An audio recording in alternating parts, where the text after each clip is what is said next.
పాల్గొంటారు? దేవునికి స్తోత్రం. ఆయన పనిలో ఎంతమంది పాల్గొంటారు? ఆయన పనిలో, కోసే పనిలో ఎంతమంది పాల్గొంటారు? ఇప్పుడే నిరుత్సాహంతో ఉండొద్దు. ఎంతమంది పాల్గొంటారు? అవసరం, మనమందరం అవసరం. దేవునికి స్తోత్రం. మన చేను నిండా పండినప్పుడు ఒక 3 కూలీలు 5 కూలీలు వస్తానంటే మనం బాధపడతాం కదా. ఈ 3 నేర్తారు, ఈ 5 నేర్తారని మనం బాధపడుతూ ఉంటాం. మన చేను నిండా మంది ఉండాలి. దేవునికి స్తోత్రం. అలాగనే మన సంఘము నిండా మంది ఉండాలి. చప్పట్లు కొట్టి దేవుని నామమున మెప్పుదాం. ఈ మందిరము నిండా మంది ఉండాలంటే ఈ సంఘములో ఉన్న ప్రతి ఒక్కరూ పని చేయాలి. దేవునికి స్తోత్రం. ఏం చేయాలి? పని చేయాలి. ప్రతి ఒక్కరు నడుము కట్టుకోవాలి. ప్రతి ఒక్కరు నడుము కట్టుకొని దేవుని పని చేయటానికి ధైర్యంతో ముందుకు వెళ్ళాలి. దేవునికి స్తోత్రం. క్రీస్తునందు ప్రియమైన యెషయా గ్రంథంలో చూస్తే 43వ అధ్యాయము 18వ వచనంలో దేవుని వాక్యం మీదకి సెలవిస్తుంది.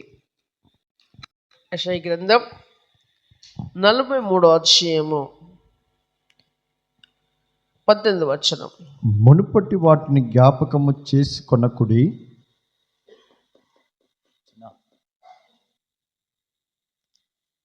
మునుపటి వాటిని జ్ఞాపకము చేసుకొనకుడి, పూర్వకాలపు సంగతులను తలంచుకొనకుడి. దేవునికి స్తోత్రం. మునుపటి వాటిని అంటే పాత వాటిని ఏం చేద్దాం? మనము జ్ఞాపకము చేసుకోవద్దు. పూర్వకాలపు సంగతులను మనము తలంచుకోవద్దని దేవుని వాక్యం ఈ రాత్రి మనతో చెప్తుంది. దేవునికి స్తోత్రం.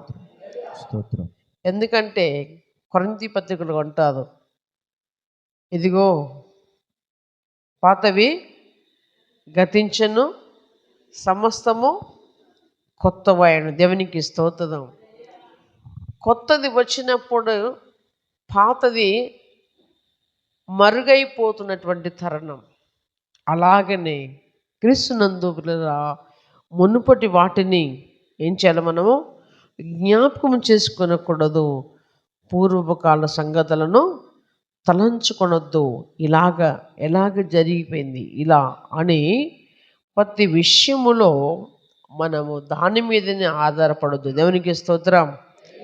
ఎందుకంటే భక్తుడు పాటుపడాడు, వెనుకున్న వాటిని మరచి ముందున్న వాటి కొరకై పరిగెడని దేవుని వాక్యము సెలవిస్తుంది. దేవునికి స్తోత్రం. క్రీస్తునందు ప్రియమైన వాళ్ళరా, మరి వాక్యము చాలా భక్తి శ్రద్ధలతో ఈ రాత్రి మనం ఆలకించినట్లయితే మన మీదకి రాబోతున్నటువంటి దీవెనలు, మన మీదకి రాబోతున్నటువంటి ఆశీర్వాదములు మనము పొందుకోబోతున్నాం. దేవునికి స్తోత్రం. ఇప్పుడు చాక్లెట్ విసిరేసిన అనుకో, చాక్లెట్లు వేస్తే ఏం చేస్తారండి? మీరు అందుకుంటారు, ఉరికి అందుకుంటారు. ఓకే, చాక్లెట్ కాస్త తీయగుంటుంది నోట్లో వేసుకున్నప్పుడు, కానీ ప్రభు వాక్యం ఎల్లకాలం మన జీవితంలో మాధుర్యంగా ఉంచుతుంది. దేవునికి స్తోత్రం. ఇక్కడ చూసినట్లయితే ప్రియరా, ద్వితీయోపదేశ కాండం 30వ అధ్యాయము 19వ వచనంలో చూస్తే దేవుని వాక్యము ఈ రీతిగా ఈ రాత్రి మనతో మాట్లాడుతుంది. దేవునికి స్తోత్రం. ఈ మాటను చూసినప్పుడు పాస్టర్ గారు ఫస్టే ఇదేం మాట చెప్తున్నారు, మేము ఇప్పుడే మరి 2024 నుండి 25కి వెళ్ళబోతున్నామో, పాస్టర్ గారు ఇప్పుడే ఇలాంటి మాటలు చెప్పటం ఏందనేటువంటి డౌట్ మీకు రాకూడదు. దేవునికి స్తోత్రం. ఏముంది? 19వ వచనంలో చూస్తే ఏముంది? నేను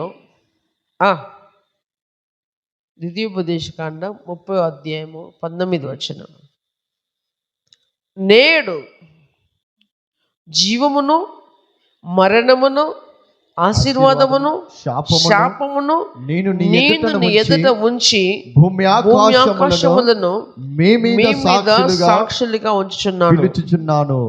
ఒక్క నిమిషం.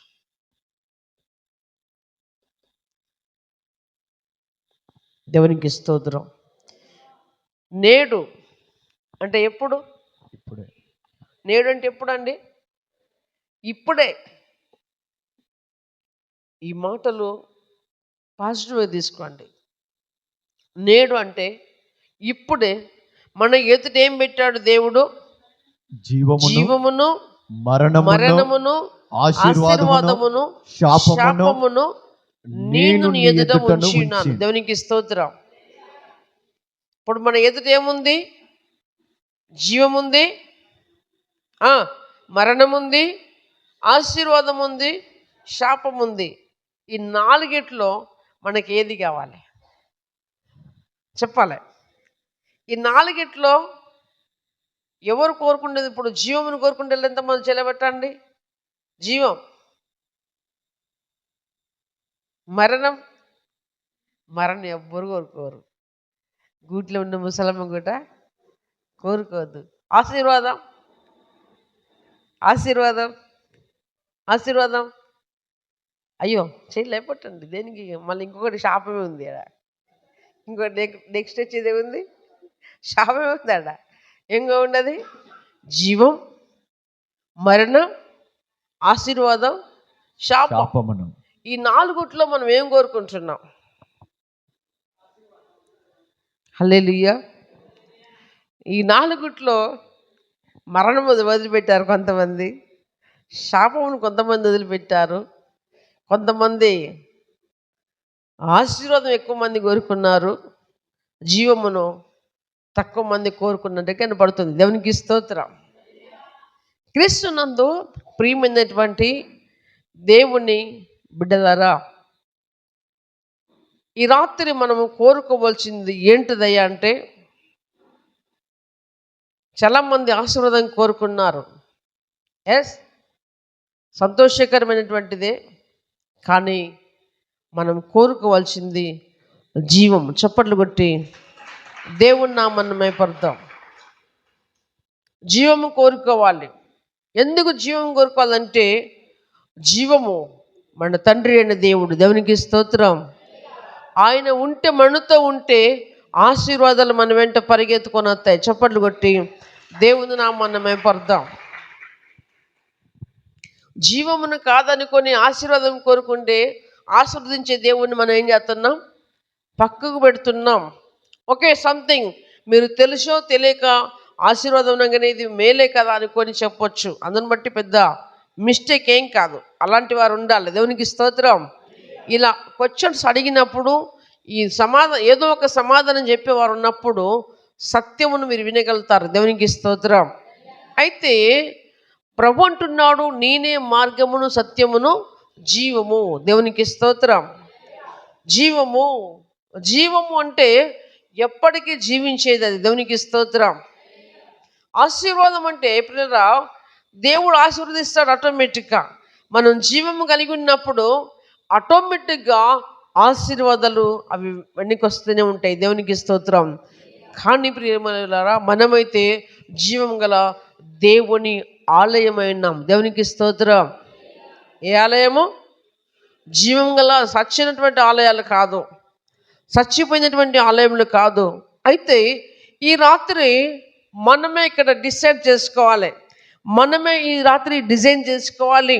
2025 సంవత్సరములో నా బ్రతుకు ఎలా ఉండాలి, నా కుటుంబం ఎలా ఉండాలి, నా పిల్లలు ఎలా ఉండాలి, నా బిజినెస్ ఎలా ఉండాలి, నా చేను ఎలుక ఎలా ఉండాలి, నా చెలుక ఎలా ఉండాలి, నా రెక్కల కష్టార్జితం ఎలా ఉండాలని మనము డిజైన్ చేసుకున్నట్లయితే, ప్రభు మన ఎదుట 4 ఐటమ్స్ పెట్టాడు. జీవమును, మరణమును, ఆశీర్వాదమును, శాపమును పెట్టాడు. క్రీస్తునందు ప్రియమైనటువంటి వాళ్ళరా, రైట్. మరి క్రీస్తునందు ప్రియమైన వాళ్ళరా, జీవమును కోరుకున్నాం అనుకోండి, మంచిదే. దేవునికి స్తోత్రం. మరి జీవమును కోరుకున్నటువంటి జీవమును వెంబడించలేకపోతున్నాం. ప్రియమైన వాళ్ళరా, ఏదోను తోటలో ఆదామవ్వలు మరి తండ్రితో నిత్యం సాహసం చేస్తున్నటువంటి వారే, మరి తండ్రి వారితో నిత్యం మాట్లాడుతున్న వారే, కానీ వారు ఏం చేశారంటే జీవమును కోల్పోయారు. వాళ్ళు జీవంగా దేవుని సన్నిధిలో నుంచి గెంటివేయబడ్డారు. ప్రియమైనటువంటి వాళ్ళరా, ఆ జీవము మనలో నిత్యము పొంగి పొర్లుతూ ఉండాలి. దేవునికి స్తోత్రము. ఆ జీవమే మన బ్రతుకుల్లో ఉద్యమంగా మారాలి. క్రీస్తునందు ప్రియమైనటువంటి వాళ్ళరా, దేవుడు దీవించకపోతే ఆశీర్వాదాలు మన వెంట పరిగెత్తుకొని రావు. కాబట్టి జీవమును మనం ప్రేమించే వారముగా ఉండాలి. దేవునికి స్తోత్రం. కానీ ఇప్పుడు మాటకి మాత్రము, నోటితో మాత్రము ఒకవేళ జీవం అని మనం అనుకున్నప్పటికీ, కానీ క్రీస్తునందు ప్రియులారా మన చేష్టలు ఏంటివి? మన చేష్టలు, మన క్రియలు ప్రభునకు ఆయాసకరంగా ఉంటున్నాయి. అందుకే మనము సంపూర్ణంగా దీవించబడలేకపోతున్నాం. అందుకే సంపూర్ణముగా వృద్ధిలోనికి రాలేకపోతున్నాం. అందుకే మనము ప్రభువుని అడిగిందల్లా మనం పొందుకోలేకపోతున్నాం. ఎందుకంటే ఆశీర్వాదం పడిపోతున్నాం. ఆశీర్వాదం కావాలనుకుంటున్నాం, కానీ ఇక్కడ బేస్మెంట్ ఏంటంటే జీవమును మనం మర్చిపోతున్నాం. ఈ జీవమును ఎప్పుడు వదిలిపెట్టకుండా ఆ జీవమును మనం వెంబడించినట్లయితే ఆశీర్వాదం అదే మన ఎమ్మటి వస్తుంది. ఎట్లా వస్తుంది? అదే మన ఎమ్మటి వస్తుంది. క్రీస్తునందు ప్రియమైన వాళ్ళారా, మనం ఏం చెప్తామంటే ఆశీర్వాదం వైపు, నాకు ఆశీర్వాదం కావాలి, నేను దీవించబడాలి, నాకు ఈ సమస్యలని పోవాలని దాని వైపు చూద్దాం, ఆశీర్వాదం వైపు. కానీ ఇక్కడ ఏం చూడము? ఆశీర్వించేటువంటి జీవం వైపు చూడం. ఇప్పుడు మనం జీవం వైపు మనం ఉన్నప్పుడు ప్రియరా అయ్యేమంట మనం వెళ్ళిపోతే అట్టే అవే పరిగెత్తుకొని వస్తాయి. దేవునికి స్తోత్రం. క్రీస్తునందు ప్రియమైన వాళ్ళరా, ఇక్కడ మరణం అనగా మనం చేసేటువంటి ప్రతి పనిలో చేదు అనుభవం, సక్సెస్ కాకపోవటం, ఎప్పుడు చూసినా అక్కడే ఉండకపోవటం. ప్రియమైనటువంటి వాళ్ళరా, మరి దేవుడు చెప్పినటువంటి మాట, నా సన్నిధిలో సంపూర్ణ సంతోషము కలదు అని చెప్పాడు. దేవునికి స్తోత్రం. ఎక్కడుంది సంపూర్ణ సంతోషం? దేవుని సన్నిధిలో సంపూర్ణ సంతోషము కలగదు. దేవుని సన్నిధిలో సంపూర్ణ సంతోషం కలిగినటువంటి మనము లోకములో కూడా సంపూర్ణ సంతోషం మనము కలిగి ఉంటాము. దేవునికి స్తోత్రం. క్రీస్తునందు ప్రియమైన వాళ్ళరా, అంతేకాదు మరి ఆ జీవమును వెంబడించాలంటే, ఆ జీవము నిన్ను ఆశీర్వాదకరంగా మార్చాలంటే, అదే 30వ అధ్యాయంలో 16వ వచనం చూసినట్లయితే దేవుని వాక్యం రీతిగా సెలవిస్తుంది, నీవు బ్రతికి విస్తరించినట్లుగా నీ దేవుడైన యెహోవాను ప్రేమించి ఆయన మార్గముల యందు నడుచుకొని ఆయన ఆజ్ఞలను కట్టడలను విధులను ఆచరించుమని నేడు నేను నీకు ఆజ్ఞాపించుచున్నాను.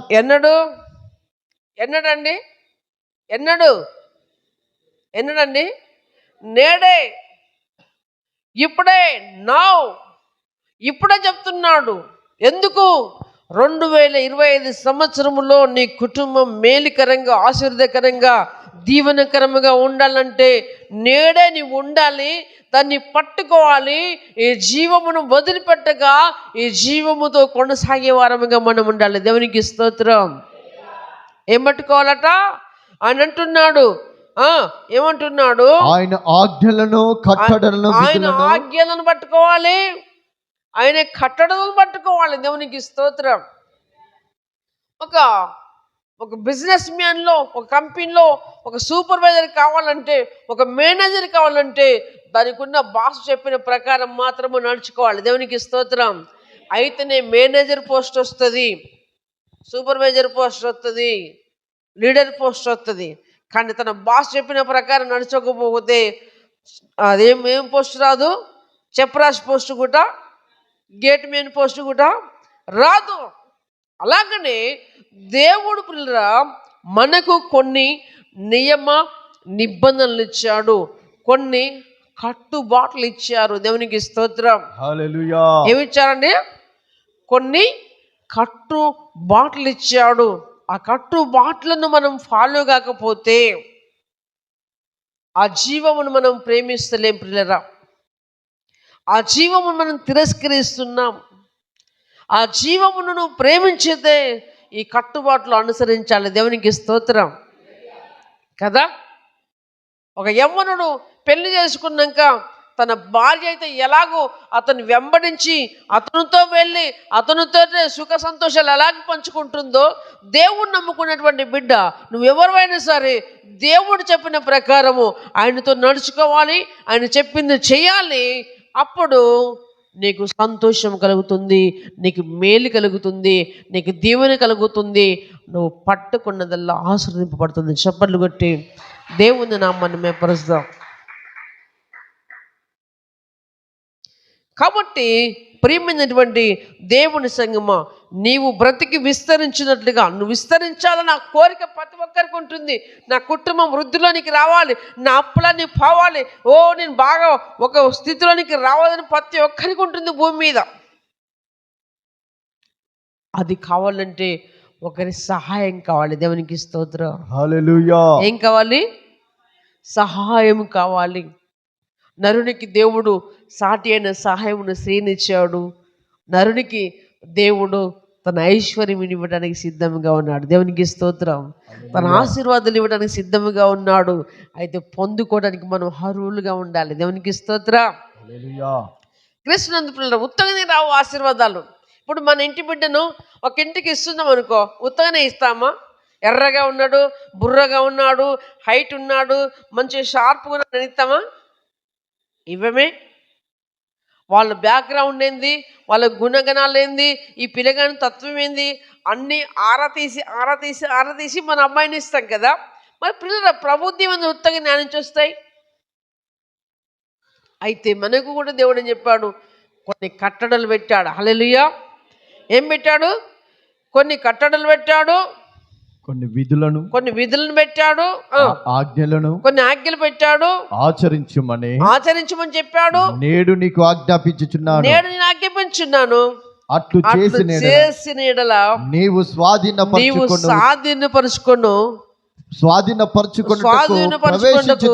ప్రవేశించు దేశములో నీ దేవుడైన యెహోవా నిన్ను ఆశీర్వదించును. ఆశీర్వదించును. చప్పట్లు కొట్టి దేవుడి నామాన్ని మెప్పొద్దాం. దేవునికి స్తోత్రం.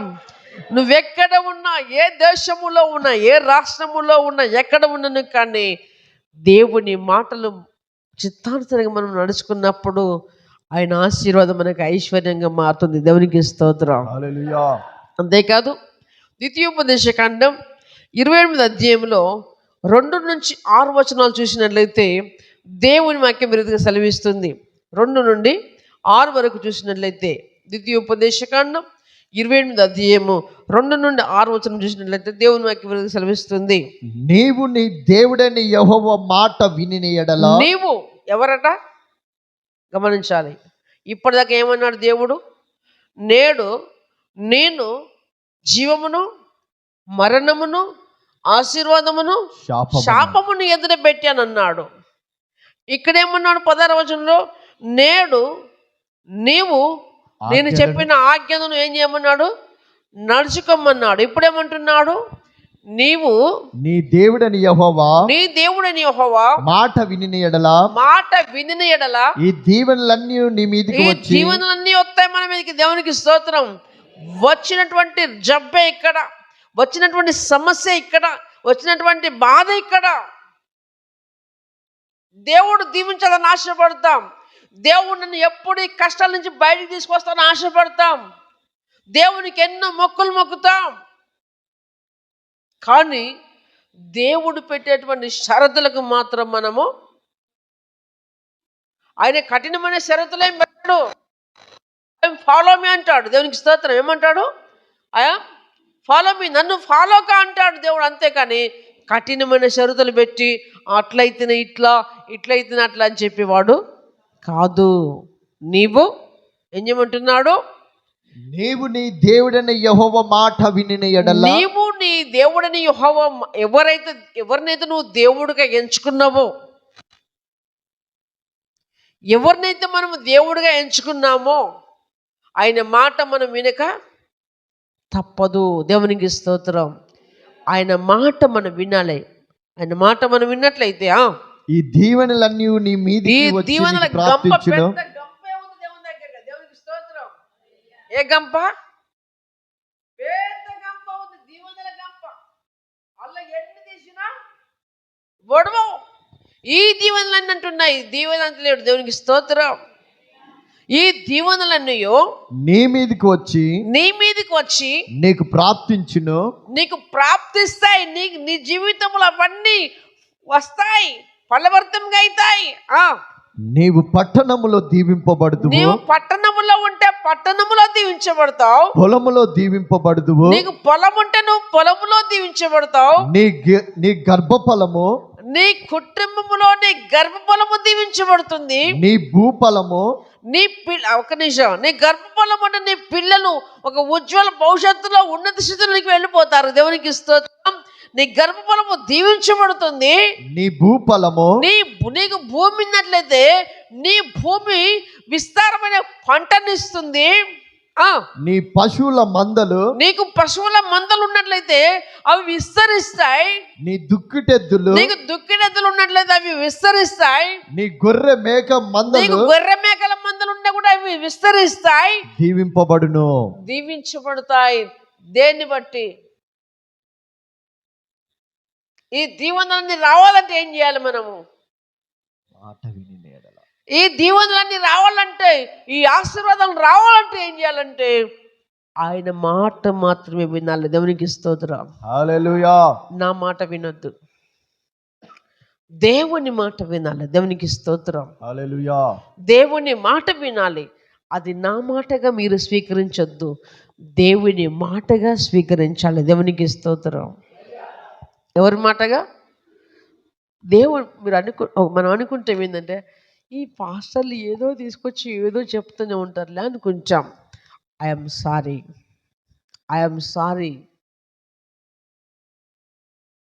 4 సంవత్సరాలు నేను సేవ చేయను ప్రభువా, నెగ్లెక్ట్ చేసిన వ్యక్తిని నేను.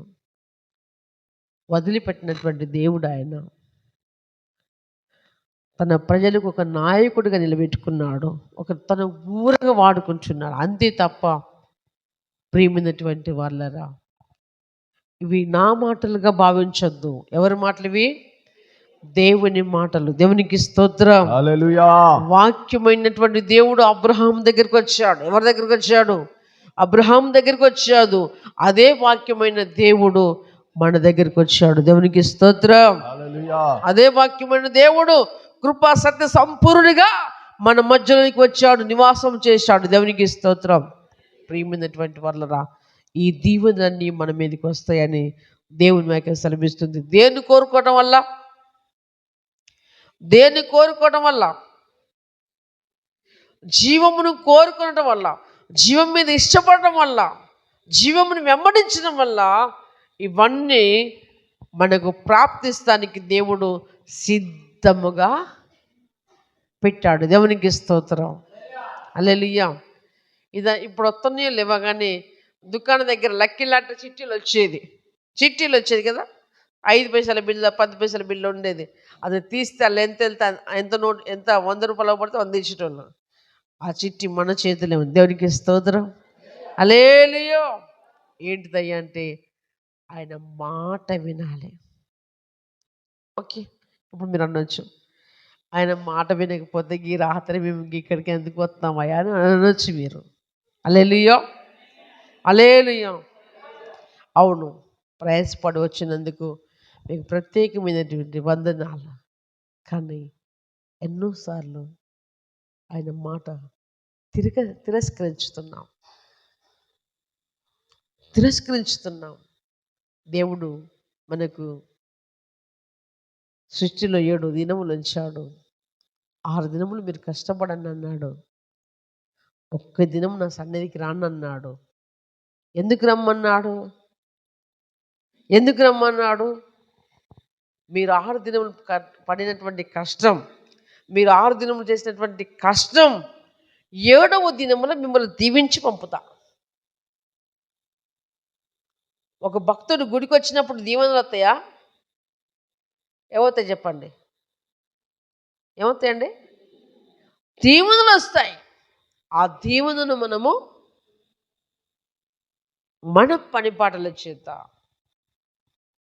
దీవెన పోగొట్టుకోవడానికి కారణం ఏంటంటే ఆయన మాటను మనము తిరస్కరించుతున్నాం. ఆ మాటను మనం స్వీకరించుకోవాలి, పట్టుకోవాలి. దేవునికి స్తోత్రం. పట్టుకోవాలి. ఈ దీవెనలు సిద్ధంగానే ఉన్నాయి, కానీ ఈ దీవెనని నువ్వు పొందుకోవద్దని ఇంకొకటి సిద్ధంగా ఉన్నాడు. వాడే సాతానుడు. వాని కుయుక్తి మన భక్తిలో చెల్లుతూనే ఉంది ఇంకా. కానీ దేవుని ఇష్టం మన భక్తులలో మన భక్తిలో సంపూర్ణం కాలేకపోతుంది. దేవునికి స్తోత్రం. హల్లెలూయా. మనం యేసుప్రభు బిడ్డలమైనప్పటికీ, రక్షణ పొందుకున్నప్పటికీ, బాప్తిసం తీసుకున్నప్పటికీ వాని ఆలోచనలు, వాని ఉద్దేశములు మనం నెరవేరుస్తున్నాం. కానీ ప్రభువుని నమ్ముకొని మన కొరకు ప్రాణం పెట్టినటువంటి దేవుని యొక్క ఉద్దేశములు, దేవుని యొక్క ఆలోచనలు, దేవుని మనం నెరవేర్చలేకపోవడం వల్ల దేవుని ఆశీర్వాదాలు మనకు బ్రేక్ అయిపోతున్నాయి. క్రీస్తునందు ప్రియమైనటువంటి దేవుని సంగమా, నిజంగా ఈరోజు ఏం చెప్పాలి అని ఆలోచన చేసినప్పుడు ప్రియమైనటువంటి వాళ్ళరా, దేవుడు ఆటోమేటిక్గా ఈ ప్రసంగమును సిద్ధం చేసి ఇచ్చాడు. దేవునికి స్తోత్రం. అంతేకాదు క్రీస్తునందు ప్రియమైన వాళ్ళరా, లేవీయులు రాసిన పత్రిక లేవీ కాండంలో చూస్తే దేవుని వాక్యం విరిదిగా సెలవిస్తుంది. లేవీ కాండం 26వ అధ్యాయంలో 3 నుండి 5 వచనాలు చూస్తే దేవుని వాక్యం విరిదిగా సెలవిస్తుంది. లేవీ కాండం 26వ అధ్యాయము 3-5 వచనం చూసినట్లయితే దేవుని వాక్యం విరిదిగా సెలవిస్తుంది. మీరు నా కట్టడలను బట్టి నడుచుకొని. ఎవరండి? ఎవరు? మీరు నా కట్టడలను బట్టి నడుచుకొని నా ఆజ్ఞలను ఆచరించి వాటిని అనుసరించి ప్రవర్తించిన ఎడల మీ వర్షకాలములో మీకు వర్షం ఇచ్చేదను, మీ భూమి పంటలనిచ్చును, మీ పొలముల చెట్లు ఫలించును. మీ పొలములో ఉన్నటువంటి చెట్లు ఏదైనా ఫలిస్తాయి. మీ ద్రాక్ష పండ్ల కాలము వరకు ఏ పంట వేస్తే అది పండుతుంది. మీరు నూర్పు సాగుచుండును. మీ పని ఇంకా సాగుతూనే ఉంటది. మీరు తృప్తిగా భుజించి మీ దేశంలో నిర్భయముగా గ్రామములో నిర్భయంగా నివసించెదరు. చప్పట్లు కొట్టి దేవుని నామమున. దేన్ని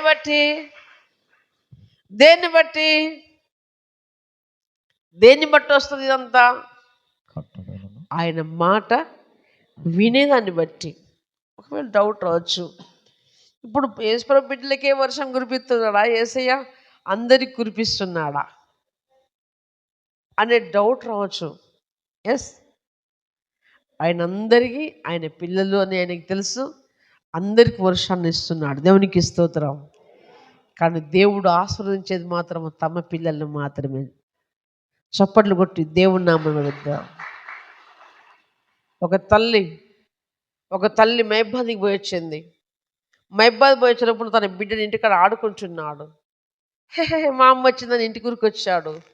వానితో పాటు ఇంకో వానితో ఆడుకున్నోడు వచ్చాడు. తల్లి కొడుకు ఇచ్చిన ఫుల్ ఫీస్ ఇస్తుందా, కొంచెం తుంచి ఇస్తుందా? అమ్మలారా చెప్పండి. నా కొడుకుతో వచ్చాడు, వీడు కూడా చూస్తాను, వీడు కూడా పిల్లగాడే అని ఫుల్ ఇవ్వమనం. ఇస్తారండి? ఇవ్వరెవరు, కానీ కొంచెం మాత్రం ఇస్తారు. అందరితో పాటు వర్షం అందరికి పడుతుంది, కానీ దీవెనలు మాత్రము తన పిల్లలకి వాళ్ళని వేసే ఇష్టపడుతున్నాడు. చప్పట్లు కొట్టి దేవుని నామమున పడతాం. దేన్ని బట్టి వస్తుందంటే జీవమును ప్రేమించాలి. ఆయన మాట మన జీవితంలో నెరవేరుతూ ఉండాలి. దేవునికి స్తోత్రం. నా జీవితంలో నెరవేరా, దేవునికి స్తోత్రం. నా జీవితంలో నెరవేరిందండి పిల్లరా. మీరు నమ్మకపోండి, నా జీవితానికి ఊహించలేనటువంటి కార్యాలు దేవుడు చేశాడు. దేవునికి స్తోత్రం. ఊహించలేనటువంటి కార్యాలు చేశాడు. మరి ఈ రీతిగా ఈ మందిరం కట్టుకోవడానికి, ఆ రీతిగా ఇల్లు కట్టడానికి దేవుడు నా జీవితంలో ఎంతో మేలు చేశాడు. దేవునికి స్తోత్రం. అంతేకాదు, నా దేవుడు నన్ను 6 సార్లు బతికించుకున్నాడు. చప్పట్లు కొట్టి దేవుని నామం భక్త. ఏమి ఇచ్చినా ఇవ్వకపోయినా ఈ 2020 సంవత్సరాల దాకా బతికిందంటే ఆయన పెట్టినటువంటి భిక్ష. దేవునికి స్తోత్రం. ఆయన గురించి నేను చెప్పకుండా ఉండలేను. ఆయన బూరగా ఉన్నాను ప్రియమైనటువంటి వాళ్ళరా. అలా చేస్తే ఇలాంటి దీవెనలు మనకు వస్తాయని దేవుని వాక్యం సెలవిస్తుంది. కీర్తన గ్రంథం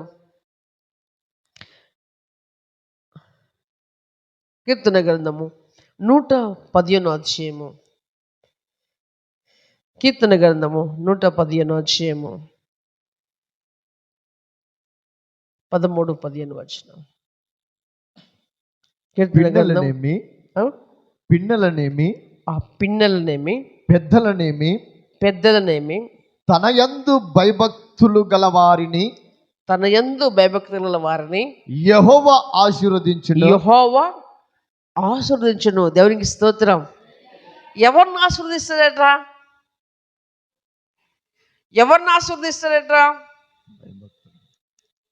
పిన్నలైనా, చిన్న పిల్లలైనా, పెద్దలైనా ఏమై ఉండాలండి? ఆమె యందు భయభక్తులు కలిగి ఉన్న వారిని ఆయన ఆశీర్వదించును. యెహోవా మిమ్మును మీ పిల్లలను వృద్ధి పొందించును. భూమి ఆకాశములను సృజించిన యెహోవా చేత మీరు ఆశీర్వదింపబడిన వారు. దేవునికి స్తోత్రం. ఏందండి ఈ పిల్లరా?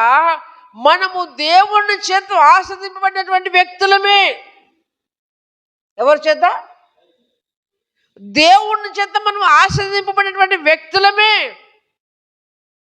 కానీ జీవమును పక్కకు పెట్టి, అనుసరించుని పక్కకు పెట్టి ఆశీర్వాదం అంటే అది మొదలను గట్టిగా కొట్టకుండా నుడితే పడుతుందా? మొదలు కొట్టేంతసేపు కొట్టాలి, బలం లేకుండా చేయాలి, నెడితే పడుతుంది అప్పుడు. అయితే మనం ఏం చెప్తున్నామంటే ఆల్రెడీ ఆయన బ్లెస్సింగ్ చేశాడు. దేవునికి స్తోత్రం. కానీ ఆయనను కనుగొనలేకపోతున్నాం, ఆయనను వెంబడించలేకపోతున్నాం, ఆయనను ఫాలో అప్ కావట్లేకపోతున్నాం.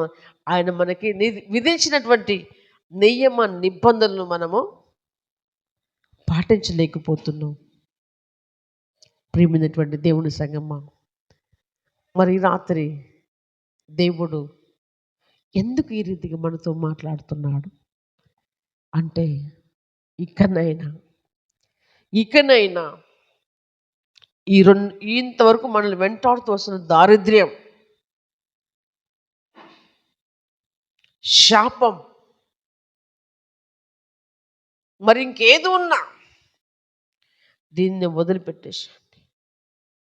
హల్లెలూయా. పాము కూసంతో ఉన్నప్పుడు మబ్బుగా ఉంటుంది, పాము కూసం వచ్చినప్పుడు షార్ప్గా మారిపోతుంది. ఇప్పుడు మనం ఇక్కడ వదిలిపెట్టకపోతే 2025 సంవత్సరంలో వచ్చే ఆశీర్వాదాలు మనం కోల్పోయే ఛాన్స్ ఉంది. దేవునికి స్తోత్రం. అయితే ఈ రాత్రి మనము దేవుని ఎదుట చేసుకునే తీర్మానం బట్టి దేవుని దీవెనలు మన వెంట రాబోతున్నాయి. చప్పట్లు కొట్టి దేవుని నామమున మేపడదాం. అంతేకాదు, సంఖ్యాకాండం 6వ అధ్యాయము 23-26 వచనం చూసినట్లయితే దేవుని వాక్యం ఈ రీతిగా సెలవిస్తుంది. సంఖ్యాకాండం 6వ అధ్యాయం 23-26 వచనాలు చూసినట్లయితే, మీరు ఇశ్రాయేలును ఇలాగు దీవింపవలెను. 6వ అధ్యాయం 23 వచనం నుండి 26 వరకు. మీరు ఇశ్రాయేలును ఇలాగు దీవింపవలెను. మీరు ఇశ్రాయేలును ఇప్పుడు అంటున్నాడు సేవకులతోటి, ఏమంటున్నాడు? మీరు దేవుని పిల్లల్ని ఇలాగ దీవించాలి. యెహోవా నిన్ను ఆశీర్వదించి యెహోవా నిన్ను ఆశీర్వదించి నిన్ను ఆశీర్వదించి నిన్ను కాపాడును గాక. నిన్ను కాపాడును గాక. ఆమేన్. యెహోవా నీకు యెహోవా నీకు తన సన్నిధిని ప్రకాశింపజేసి యెహోవా నీకు తన సన్నిధిని ప్రకాశింపచేసి నిన్ను కరుణించును గాక. నిన్ను కరుణించును గాక. యెహోవా నీ మీద యెహోవా నీ మీద తన సన్నిధిని కాంతి ఉదయింపజేసి తన సన్నిధి కాంతి ఉదయింపజేసి నీకు సమాధానము నీకు సమాధానం కలగజేయును గాక. ఆమె చెప్పుకుంటున్నారా లేదా? ఎంతమంది చెప్పుకున్నారా ఆమె? చెప్పండి. అయ్యో హల్లెలూయా. గాక అంటే ఏం రావాలి? ఆమేన్ రావాలి కదా. ఒకసారి గమనించండి. క్రికెట్ మ్యాచ్ జరుగుతుంది. బ్యాటర్ ఏం చేసిండు? లేపిండు. అదేమొస్తుంది? అది దేనికి వస్తుంది? అది లేచిన బాల్ దేనికి వస్తుంది? లేచిన బాల్ దేనికి వస్తుంది? క్యాచ్కి వస్తుంది. అది లేచిన బాలు క్యాచ్కి వచ్చే అవకాశాలు 100% ఉంటాయి. ఏం చేయాలైతే ఫీల్డర్ ఏం చేయాలి? అందుకోవడానికి సిద్ధంగా ఉండాలి. ఆది మనిషి ఉంటే ఈ బ్యాటర్ ఇంకా ముందు ఆయన ఆయుష్ పొడిగించబడుతుంది. కానీ ఈ ఆయుష్ పొడిగించొద్దంటే ఎవరి చేతిలో ఉంది? ఫీల్డర్ చేతిలో. క్యాచ్ పడితే ఎంత తురుగు కాని బ్యాటర్ అయినా ఏం చేయాలి? పక్కకు పోవాల్సిందే. హల్లెలూయా. అయితే ప్రియులారా, ఫుల్ ఫిట్లో చేస్తున్న ప్రతి మాట గాక అనగానే ఏం చేయాలి? మనమందరం ఆమేన్ ఆమేన్ అని చెప్పుకోవాలి. దేవునికి స్తోత్రం. ఓకేనా? Are you ready? ఇప్పుడు చెప్తారా ఒకసారి? మీరు ఇశ్రాయేలును ఇలాగు దీవింపవలెను. మీరు ఇశ్రాయేలును ఇలాగ దీవించవలెను. యెహోవా నిన్ను ఆశీర్వదించి యెహోవా నిన్ను ఆశీర్వదించి నిన్ను కాపాడును గాక. నిన్ను కాపాడును గాక. యెహోవా నీకు తన సన్నిధిని ప్రకాశింపజేసి యెహోవా నీకు తన సన్నిధి ప్రకాశింపచేసి నిన్ను కరుణించును గాక. మిమ్మల్ని కరుణించును గాక. యెహోవా నీ మీద తన సన్నిధి కాంతి ఉదయింపజేసి యెహోవా మీ మీద తన సన్నిధి కాంతి ఉదయింపజేసి నీకు సమాధానము మీకు సమాధానము కలగజేయును గాక. ఆమేన్ ఆమేన్. క్రీస్తునందు ప్రియులారా, ఎన్ని ఆశీర్వాదాలు, ఎన్ని దీవెనలు ఎక్కడొచ్చినాయి? దేన్ని బట్టి వచ్చాయి? జీవమును కలిగి ఉండటం వలన, జీవమును వెంబడింపడం వలన. అయితే దేవుని పిల్లలుగా నేను ఎప్పుడు దీవించబడతా, నేను ఎప్పుడు ఆశీర్వదింపబడతా అనేటువంటి ఆశీర్వాదాల వైపు చూస్తున్నాం, కానీ అవి దిగిరాట్లేవు. అయితే జీవమును చూసినప్పుడు అవి మన వెంట పరిగొత్తాయని దేవుని వాక్యం సెలవిస్తుంది.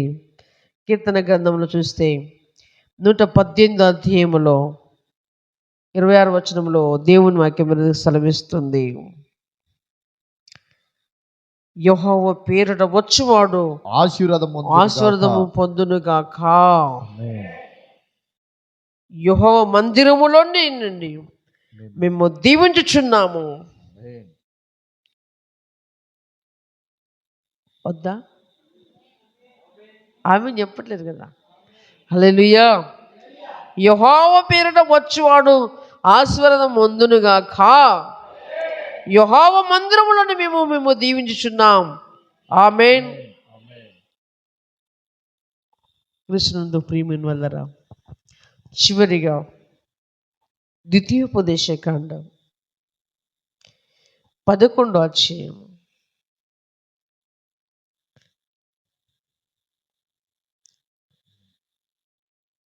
12వ వచనం.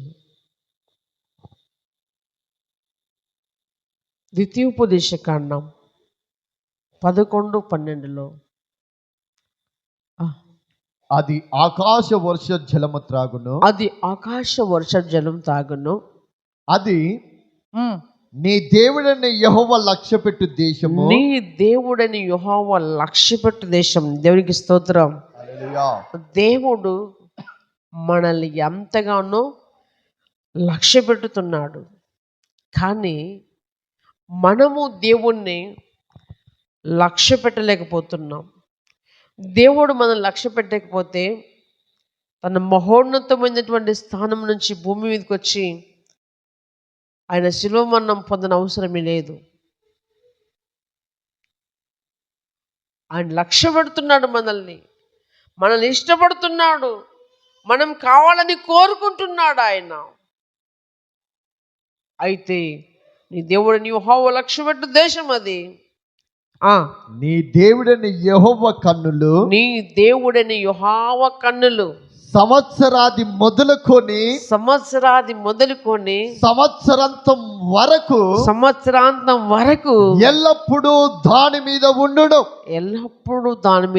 చప్పట్లు కొట్టి దేవుని నామాన్ని మేము పడదాం. దేవునికి స్తోత్రం. ఎప్పటిదాకా?